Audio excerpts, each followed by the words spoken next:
নমস্কার, আমি রুমি। আপনাদের সবাইকে আবারও একটা নতুন রেসিপিতে স্বাগত। বেগুনের দারুণ স্বাদের রেসিপিটা বানানোর জন্য প্রথমে আমি এখানে একটা বেগুন নিয়ে নিয়েছি। প্রথমে এই একটা বেগুনকে 3 ভাগে ভাগ করে নিতে হবে, আর এইভাবে গোল গোল করে একটু মোটা করে কেটে নিতে হবে। তাহলে বেগুনগুলো ভাজার সময় কিন্তু নরম হয়ে যাবে না বা রান্না করার সময় ভেঙে যাবে না। এবার বেগুনের একটা গোল গোল টুকরোকে এইভাবে 4 ভাগে ভাগ করে নিতে হবে। এখন সমস্ত বেগুনের টুকরোগুলোকে এইভাবে 4 ভাগে ভাগ করে নিচ্ছি। 1 চামচ বেসন দিয়ে বেগুনের এই রেসিপিটা একবার বাড়িতে বানিয়ে দেখতে পারেন। ভাত, রুটি, পরোটা যে কোনোর সঙ্গে কিন্তু খুবই ভালো লাগে খেতে। আর বাড়িতে বানালে কমেন্ট বক্সে জানাতে একেবারেই ভুলবেন না খেয়ে আপনাদের কেমন লাগলো। সমস্ত বেগুনের টুকরোগুলোকে একইভাবে 4 ভাগে ভাগ করে নেওয়ার পরে একটা মিক্সিং বোলের মধ্যে নিয়ে নিয়েছি, আর ভালো করে কিন্তু ধুয়ে নিয়েছিলাম। এখন এর মধ্যে স্বাদ অনুযায়ী লবণ আর অল্প পরিমাণ হলুদ গুঁড়ো দিয়ে দিয়েছি। এখন লবণ ও হলুদ গুঁড়োটা কিন্তু খুব ভালো করে মিশিয়ে নিতে হবে। খুব ভালো করে মেশানো হয়ে গেছে। এখন বেগুনের টুকরোগুলোকে এক সাইডে রেখে দিচ্ছি। এখন বেগুনের টুকরোগুলোকে ভেজে নিতে হবে। তার জন্য একটা কড়াইকে গ্যাসের ওপর বসিয়ে দিলাম। কড়াইয়ের মধ্যে আমি 3 টেবিল স্পুন সরষের তেল দিয়ে দিচ্ছি। ফ্লেমটা হাইতে রেখে তেলটা খুব ভালো করে গরম করে নিতে হবে। তেলটা খুব ভালো করে গরম করা হয়ে গেছে। এখন ফ্লেমটা মিডিয়ামে করে দিলাম। আর যে বেগুনের টুকরোগুলো আছে সেই বেগুনের টুকরোগুলো এখন কড়াইয়ের মধ্যে দিয়ে দিচ্ছি। প্রথমে বেগুনের টুকরোগুলো কড়াইতে দিয়ে দেওয়ার পরে তারপরে ফ্লেমটা আবারও একইভাবে হাইতে রেখে বেগুনের টুকরোগুলোকে উল্টে পাল্টে লাল লাল করে ভেজে নিতে হবে। লো ফ্লেমে কিন্তু বেগুনের টুকরো ভাজা যাবে না, তাহলে বেগুনের টুকরোগুলো অনেক বেশি নরম হয়ে যাবে। হাই ফ্লেমে লাল লাল করে ভেজে নিতে হবে, যাতে বেগুনের টুকরোগুলো খুব বেশি নরম না হয়।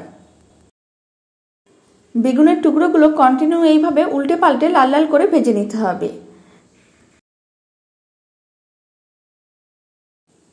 2-3 মিনিটের মতন বেগুনের টুকরোগুলোকে উল্টে পাল্টে লাল লাল করে ভেজে নিয়েছি, আর ফ্লেমটা কিন্তু হাইতেই ছিল।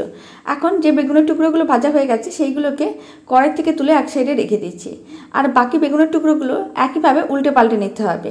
আবারও লাল লাল করে ভাজা হয়ে গেলে তুলে এক সাইডে রেখে দিচ্ছি।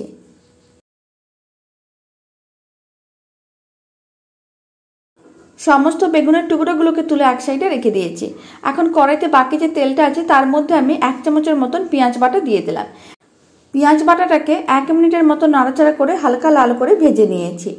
এখন এর মধ্যে দিয়ে দিচ্ছি 1/2 চামচ আদা রসুন বাটা। এবার আদা রসুন বাটাটাও কিন্তু খুব ভালো করে একসঙ্গে মিশিয়ে নিতে হবে। তারপরে একইভাবে একটু ভেজে নিতে হবে যাতে কোনো রকম গন্ধ না থাকে। এখন এর মধ্যে দিয়ে দিচ্ছি সামান্য পরিমাণ হলুদ গুঁড়ো 1 চামচের 4 ভাগের 1 ভাগ, আর লঙ্কার গুঁড়ো দিয়ে দিলাম 1 চামচের 3 ভাগের 1 ভাগ। আবারও হলুদ গুঁড়ো লঙ্কার গুঁড়োটা খুব ভালো করে মিশিয়ে নিতে হবে। হলুদ গুঁড়ো লঙ্কার গুঁড়োটাকে খুব ভালো করে মিশিয়ে নিয়েছিলাম, আর মশলাটাকেও কিন্তু খুব ভালো করে কষিয়ে নিয়েছি। মশলার থেকে তেল আলাদা হয়ে গেছে। এখন এই মশলার মধ্যে দিয়ে দিচ্ছি 1 চামচ বেসন। বেসনটাও মশলার সঙ্গে খুব ভালো করে মিশিয়ে নিতে হবে। ফ্লেমটা লোতে রেখে 1 মিনিট নাড়াচাড়া করে বেসনটাকে ভেজে নিতে হবে মশলার সঙ্গে। এতে বেসনের কোনো রকম কাঁচা গন্ধ থাকবে না, আর খেতেও কিন্তু বেশ ভালো লাগবে।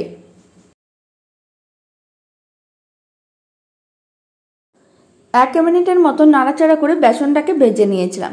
এখন এর মধ্যে দিয়ে দিচ্ছি পরিমাণ মতন জল। খুব বেশি কিন্তু জল দেওয়ার দরকার নেই, কারণ বেগুনগুলোকে যেহেতু ভাজা আছে বেগুনগুলো কিন্তু আগে থেকেই সেদ্ধ হয়ে আছে, তাই খুব বেশি জল দেওয়ার দরকার নেই। ছোট বাটির 1 বাটি জল দিয়ে দিয়েছি। জলটাও কিন্তু খুব ভালো করে মিশিয়ে নিলাম। এখন এর মধ্যে দিয়ে দিচ্ছি স্বাদ অনুযায়ী লবণ আর স্বাদ অনুযায়ী চিনি।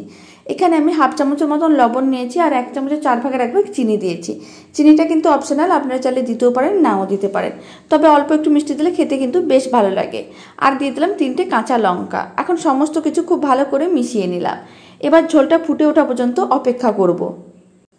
ঝোলটাও ফুটে উঠেছে। এখন ফ্লেমটাকে মিডিয়াম টু হাইতে রেখে 1 মিনিট ঝোলটাকে খুব ভালো করে ফুটিয়ে নিতে হবে। 1 মিনিট খুব ভালো করে ঝোলটাকে ফুটিয়ে নিলে ঝোলটা কিন্তু একটু ঘন হয়ে যাবে। যেহেতু ঝোলের মধ্যে বেসন দেওয়া আছে তাই ঝোলটা কিন্তু তাড়াতাড়ি ঘন হয়ে যাবে। ঝোলটাকে 1 মিনিট খুব ভালো করে ফুটিয়ে নিয়েছিলাম। আপনারা দেখুন ঝোলটা কিন্তু একটু ঘন হয়ে গেছে। এখন ভেজে রাখা বেগুনের টুকরোগুলো ঝোলের মধ্যে দিয়ে দিয়েছি, আর খুব ভালো করে কিন্তু মিশিয়ে নিতে হবে। বেগুনের টুকরোগুলো ঝোলের সঙ্গে খুব ভালো করে মিশিয়ে নিয়ে হাই ফ্লেমে এইভাবে 3 মিনিটের মতন রান্না করে নিতে হবে। এতে ঝোলটা আরও ঘন হয়ে যাবে। বেগুনের রেসিপিটা একটু ঘন হলে খেতে কিন্তু বেশ ভালো লাগবে। আপনারা দেখুন বেসন দেওয়ার কারণে ঝোলটা কিন্তু অনেক তাড়াতাড়ি ঘন হয়ে যাচ্ছে। এইভাবে আরও 2 মিনিটের মতন রান্না করে নিতে হবে। এতে ঝোলটা আরও ঘন হয়ে যাবে আর ঝোলের থেকে তেল আলাদা হয়ে যাবে। এখন আমি আপনাদের আরও 2 মিনিট পরে দেখাচ্ছি। রান্নাটা কিন্তু প্রায় কমপ্লিট। এই সময় সামান্য পরিমাণ গরম মশলা দিয়ে খুব ভালো করে মিশিয়ে নিতে হবে। গরম মশলা দেওয়ার ভিডিওটা ডিলিট হয়ে গেছে, তাই আমি আপনাদের দেখাতে পারছি না।